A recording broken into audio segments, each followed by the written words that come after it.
Anyway, enough of story time. So, let's talk subject number one right now.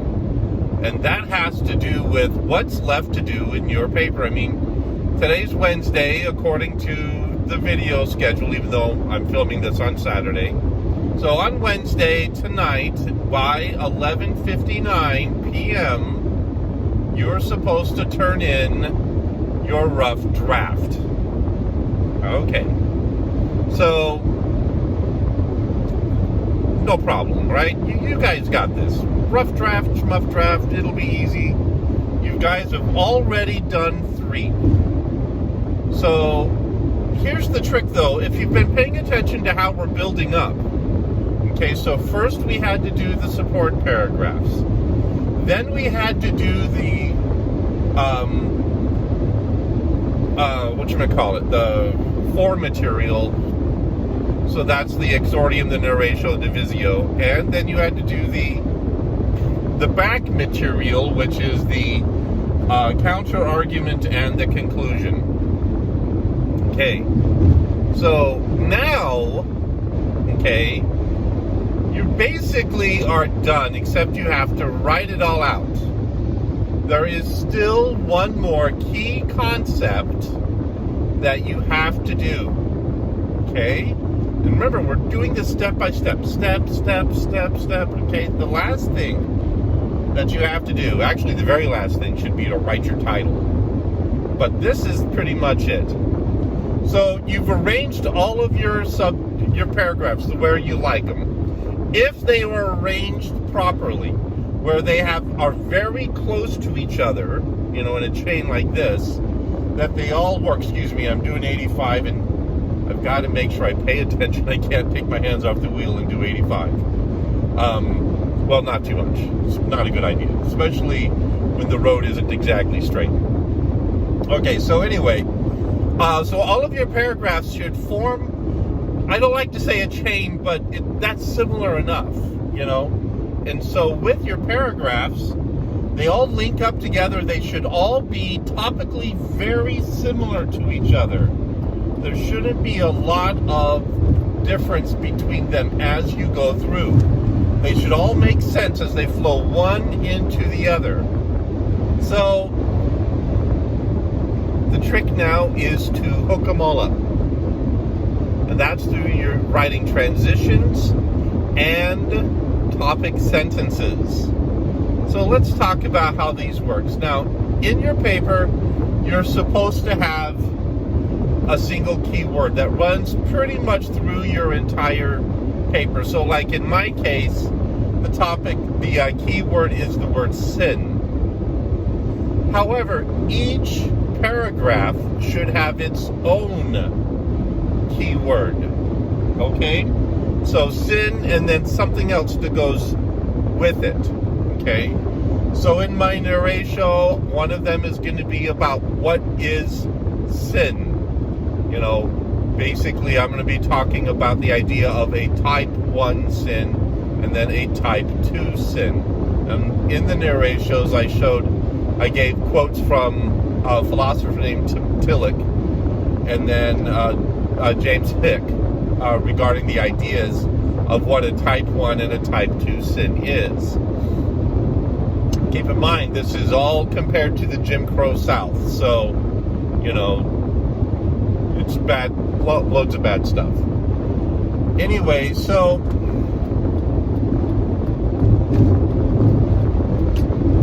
those two things are going to hook together quite nicely. And then in my support paragraphs, I'm going to have 7 support paragraphs. In those support paragraphs, I begin to peel apart how Faulkner is showing the big sin. There's going to be some minor sins. That's what the type 2 sins are, the kind of minor sins. But then there's the big one. And there's a red herring. I've got to, first thing is yank out the red herring and say, don't look here. What's interesting, most of the analysis of this book really focuses on that red herring. And I'm trying to say, no, don't look at the red herring. Look here. This is it. Pay attention. This is what Faulkner was talking about. Because once you read the novel and you see this, you're going like, yeah, this is what he's doing. He's laying this bare at the feet of the American South. So each one of those paragraphs, they should move easily between each other. So that's the first thing. See, one of the things that happens with bad transitions is that the paragraphs themselves aren't closely related. If your paragraphs are so jarring when you move from one to the other, that's a bad transition. Okay, so your subject matter of the paragraphs should be arranged in such a way that they move easily from paragraph to paragraph by themselves, just with subject matter, nice and logically. Then next, when you are linking them together, you should have common words that link up the two sentences, your topic sentence and your transition sentence. Now, these common words need to also be common in the rest of the paragraph. That's where the key word comes in. If your key word is like mine, it's sin, and you're going to say it a lot. Remember, in academic writing, it's okay to repeat. You know, it's not going to kill you. However, what you can also do is have another keyword that goes in there. So with a lot of you guys, you're dealing with the idea of quotes and rhetoric. Okay? Well, what if your keyword, one of the papers that I really enjoyed this semester was someone who was using the idea of pathos, but then dealing with the idea of authority as well. I think it was pathos, and then the idea of how authority was used as a system of oppression throughout the paper. And so each paragraph showed a different system of authority that was in Coates' essay. So you had pathos all the way through. And then you had systems of authority, of oppression that were mentioned throughout the paper.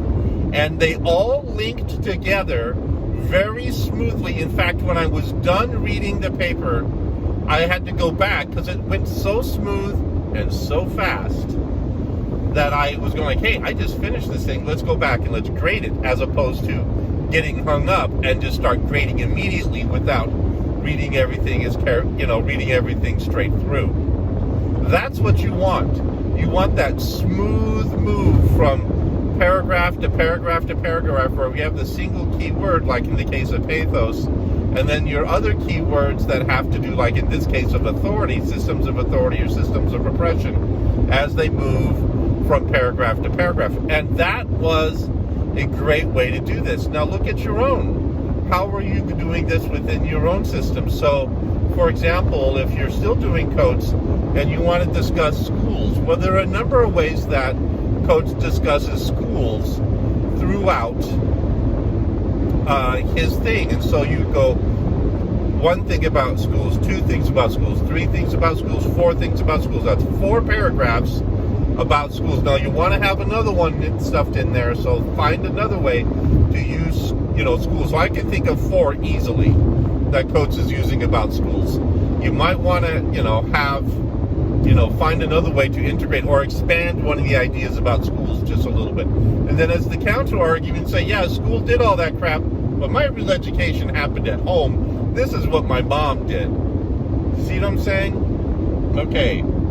So they all move slowly together, and so your keyword with the keywords per paragraph, those are going to link together. And then the name Coates, blam. So you have Coates, pathos, keywords, all the way through, linking the whole thing together. Where the transitions don't work is that you're going to have, you're going to ask a question at the end of the paragraph. Well, that's going to kill your transition. Okay, something a couple of you guys are also doing is putting your quote at the very end of the paragraph. Don't do that. That's going to kill your transition. Okay? Also, some of your guys are basically, when you're writing, it's as if you're kind of talking, and so it's a little scattered. So your themes are not cohesive. That's where those cards come in handy. If you have those cards, you're able to kind of shift things around on your desk so that you can move, you can see, oh, this is where this goes, this is where this goes, and it'll come across a lot more logically. It's actually easier with the cards than it is with the outline on a computer. Okay. So hopefully you see how all of those things work together to make nice, smooth things. The keys to good transitions, common words, keywords that link all the way through. So my keywords, one is obviously sin, and then Faulkner is going to be another one. I'm going to say Faulkner a whole bunch. And then another one that I'm going to be working with will be the types of sin that are committed in the novel, especially focusing on the one key big sin. So those are things you have to work on, and making sure last that the topics all gel together. So there we go. That's the basics of transitions. We're going to do that live session on Friday. Okay? We have to do that live session on Friday. I have to talk to you. I know some of you guys are having horrible experiences. And English is already hard. It is. It's already hard. I don't want this to be a horrible experience. I love English. And if your 1102 class makes you guys completely turned off about English, I really am sorry. It's not supposed to be an easy class. I am not an English major because I wanted to do something easy. I like difficult stuff, which makes you crazy, but that's why people are also physics majors, or why people do engineering. Because guess what? The difficult stuff is massively rewarding. Okay, enough preaching for Aaron. Hey guys, how are you? Well, I am right now in Missouri. I had an interesting question that was sent to me by email. What are we supposed to do with our rough draft? That was a very vague question, and I was like, what do you mean? What are we supposed to do with our rough draft? By the way, if you think the vehicle is shaking a lot while we're driving, it's because it is so windy right now. It's an absolute white knuckle ride. Anyway, so what do you do with the rough draft? Well, so first things first, the rough draft is due at 11:59 p.m. tonight. It's worth 15 points. You can turn it in late. I'm not worried about that right now. The rough draft is basically a way for you to make sure that your essay is ready to go. Once you have your rough draft in place, see, we're not doing peer review.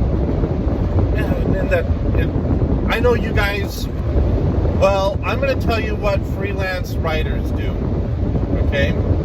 I do it on occasion. In fact, I do it a lot, especially with poetry. So what you do, you go someplace, like in your bathroom, someplace, that you're not familiar with. Take a printed copy of your rough draft. Stand up. You have to stand up for this. And read it out loud to yourself. Not like that. Enunciate each sentence. Stop where the commas are supposed to stop. Okay? So what is a comma? Comma is a punctuation mark that indicates where it made sense to pause for just a teeny bit. And then eventually we started adding rules to comments, but that was the initial reason. It was actually a little mark given for orators, for speaking.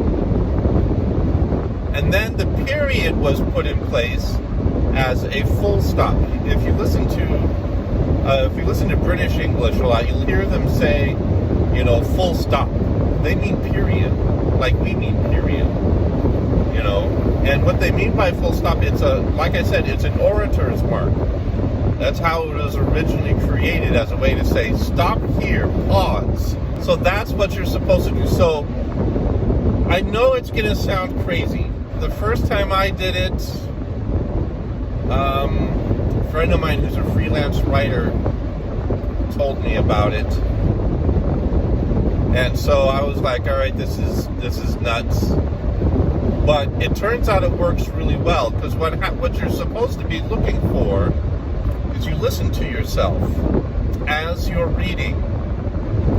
If it sounds weird, or if there's something that sounds broken, well, then underline that, sit down and go like, all right, why does this sound stupid? And then fix it. Make it so it doesn't sound stupid. Next. This is really important. This will help you a lot. Find all of those verbs I told you not to use.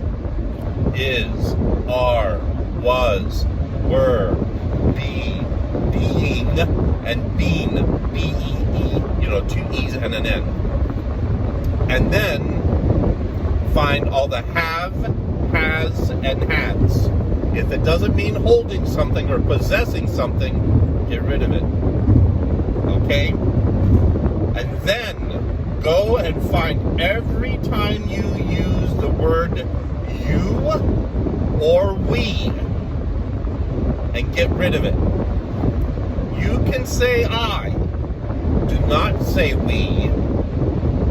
And do not say you. So there you go. There's a short checklist. Okay, get rid of those verbs, fix it, put real verbs in, and get rid of the vague pronouns. If there's the word them, get rid of it. Be specific. I know you guys are still kind of going like, well, what about being redundant? Okay, this is academic writing. In academic writing, it is okay to repeat yourself just a little. Okay, so next, if you want to peer review, remember I told you, email a friend, copy me, CC copy me on all your emails between each other as you do the peer reviews, and I will give you up to 15 points on the paper.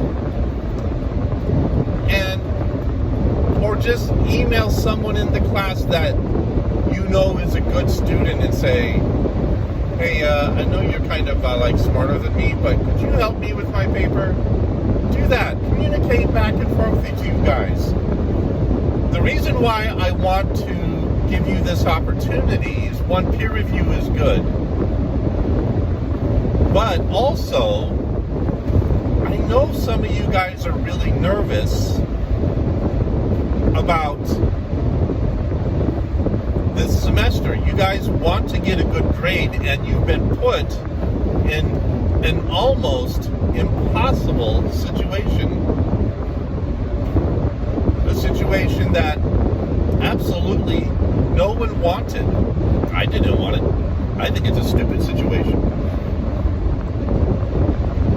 So, anyway, that's what you guys need to do. Well, guys, we just crossed the line into Utah. The trip through Colorado was really exciting this morning. There was a pretty good snowstorm up between Vail and Breckenridge on I-70. I mean, it wasn't a blizzard, but it was a pretty good storm. And considering that I was in Florida 3.5 days ago, yeah, it's a little different to say. So I stopped for gas, and there's snow all over the place. And got all these guys, and they're all in their ski duds, and they're all whatever, and I'm walking around in shorts, and filling up my tank, and they're all looking at me, and one guy's like, so, you guys in Utah like cold weather? He says, well, I just got here from Florida, so this is like coming home. Anyway, up in Orem, where I'm going, it's Utah Valley, there isn't any more snow on the ground. That all melted too. But I might see some more snow later on. There is one more dangerous pass to go through. The Vail Breckenridge Pass is a little dangerous, but not too bad. The next one is as I'm leaving Bryce, Utah, on Highway 6. It's a beautiful drive. It's one of the best drives in the world. If I can film a little bit of it for you, I will. But that's a part of the road where I don't trust holding my cell phone in my hand as I drive. So maybe not. Anyway, so gotta let you know, since I left Grand Junction, Colorado, and going so far, the only people I saw was that little U-Haul truck taking pictures over by the Utah State sign. So that's kind of funky. But even right now, as I look out across the desert, nothing. No cars moving, no big rigs, nobody on horses. Just desert. Snow-capped mountains in the distance. Oh, no, there's a big rig. But yeah, first of all, Utah doesn't have a lot of people anyway, especially this part of Utah. And the state of Utah has been very serious about the coronavirus, so I'm actually a little worried about the police. If they think I'm not doing essential travel, I could get a pretty sizable fine, and you don't mess with Utah cops. They got nothing else to do. So, and the next thing, the speed limit on Utah highways is 80, so that means I'm doing 90, sometimes 95. So it's great. Anyway, so Friday. That's the important part of this conversation. On Friday, we need to do a live session. I posted a survey on Monday that asks about computing, and next about using either WebEx or Zoom or YouTube. The thing is, I've been reading the FAU emails, and they're getting pretty serious about live class. Now, most of the English teachers that I know don't do live classes. I've swapped emails with all of my friends. The only people who are doing live classes in the English department are the grad school classes. And with grad school classes, it makes sense because discussion is very important. I mean, they're not teaching us how to write an essay. They don't have to, of course. But we're going over a lot of really strange, esoteric stuff that is very research-based. It's important stuff. But I want to try having a live class. So on Friday, unless I hear differently, I'm going to set up a time in WebEx. If you're not there, I think we'll have to talk. You'll have to send me an email and explain why you can't be there. I will take roll, and We'll just, basically the whole point is to see how things are going with you. I mean, it's a good way to essentially speak to each other face to face. We haven't seen each other in a month, since before spring break. In that time, you will have almost finished writing your revision paper. And we haven't had a chance to do a Q&A, see how everybody's doing, for me to resolve issues that you might not want to talk about through email. So, this is kind of important. I would love to hear from you guys. Please be on that, in that class on Friday. That's it. If for some reason your computers don't work for it, that's something we're going to have to approach, because as far as I know, it does work on cell phones. So check out what your options are. I hope you guys, are able to join me. It's not gonna, I don't know. I really need you guys to be there. I want to check in with you, see how you're doing. There is something we do have to talk about. It is pretty important. And so, let me know. And just so you know, my gosh, living in Florida, you don't get to, Florida is like a completely different place than southern Utah. This is where I'm at, in southern Utah. And the desert here is just bleak compared to the verdant overgrowth of southern Florida. You have to think about it. Last August, in 1 week, there was more rain that fell in Boca than Utah gets in a whole year. This part of Utah maybe gets 1 or 2 inches of rain a year. And where I live in Utah, in Orem, they get 9 inches. The average for the state is, I think it's like 11 inches.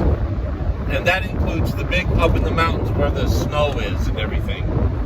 But most of the state, dry. So, pretty nuts. Anyway, guys, I'll talk to you on Friday. Have fun.